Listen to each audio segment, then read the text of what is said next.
अंतर्राष्ट्रीय स्तर पर पाकिस्तान की क्या इज्जत है, ये किसी से छिपा नहीं है। लेकिन फिर भी ये देश अपनी हरकतों से कभी बाज नहीं आता। भारत के खिलाफ जहर उगलने वाले, आतंकवाद को पनाह देने वाले देश से और कोई उम्मीद भी क्या की जा सकती है। खैर, फिलहाल तो पाकिस्तान कंगाली की कगार पर खड़ा है और हर देश की तरफ आस भरी निगाहों से देख रहा है। लेकिन इन सबके बीच भारत ने पाकिस्तान की एक बार फिर से धज्जियां उड़ाई हैं।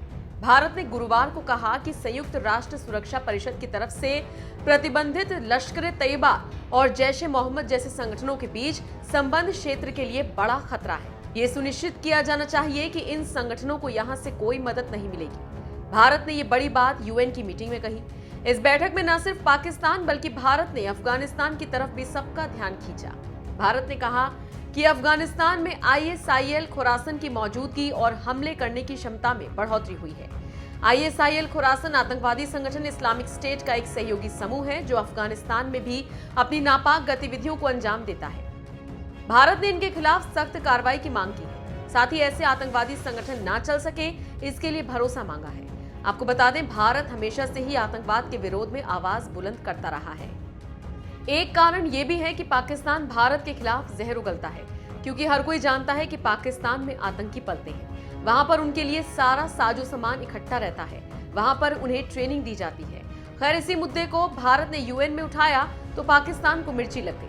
आपकी जानकारी के लिए बता दें, हाल ही में संयुक्त राष्ट्र की तरफ से एक रिपोर्ट पेश की गई। इसके मुताबिक 26/11 के मुंबई आतंकी हमलों के मास्टरमाइंड हाफिज सईद के नेतृत्व में जैश-ए-मोहम्मद और लश्कर-ए-तैयबा जैसे पाकिस्तानी आतंकवादी संगठन अफगानिस्तान के कुछ प्रांतों में ट्रेनिंग कैंप का संचालन कर रही हैं, जिनमें से कुछ सीधे तौर पर तालिबान के नियंत्रण में है। जाहिर है, भारत के पड़ोस में इतना कुछ हो रहा है तो वो मूक दर्शक बनकर तो नहीं बैठ सकता, इसलिए वो अपनी आवाज उठा रहा है। भारत की तरफ से जवाब उस बयान के बाद दिया गया जिसमें पाकिस्तान ने कहा था कि कश्मीर के लोगों को संयुक्त राष्ट्र के मानवीय सहायता की जरूरत है।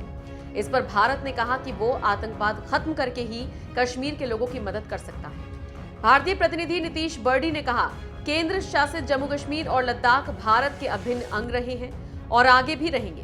भारत का ये जवाब देना इसलिए भी जरूरी था क्योंकि पाकिस्तान को जब मौका मिलता है तब वो यूएन में बैठकर भारत की बुराई करने लगता है।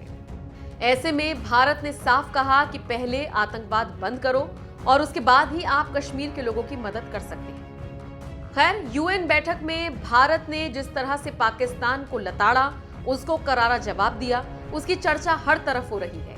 बहरहाल, आप इस पर क्या राय रखते हैं? कमेंट बॉक्स में अपनी राय हमें जरूर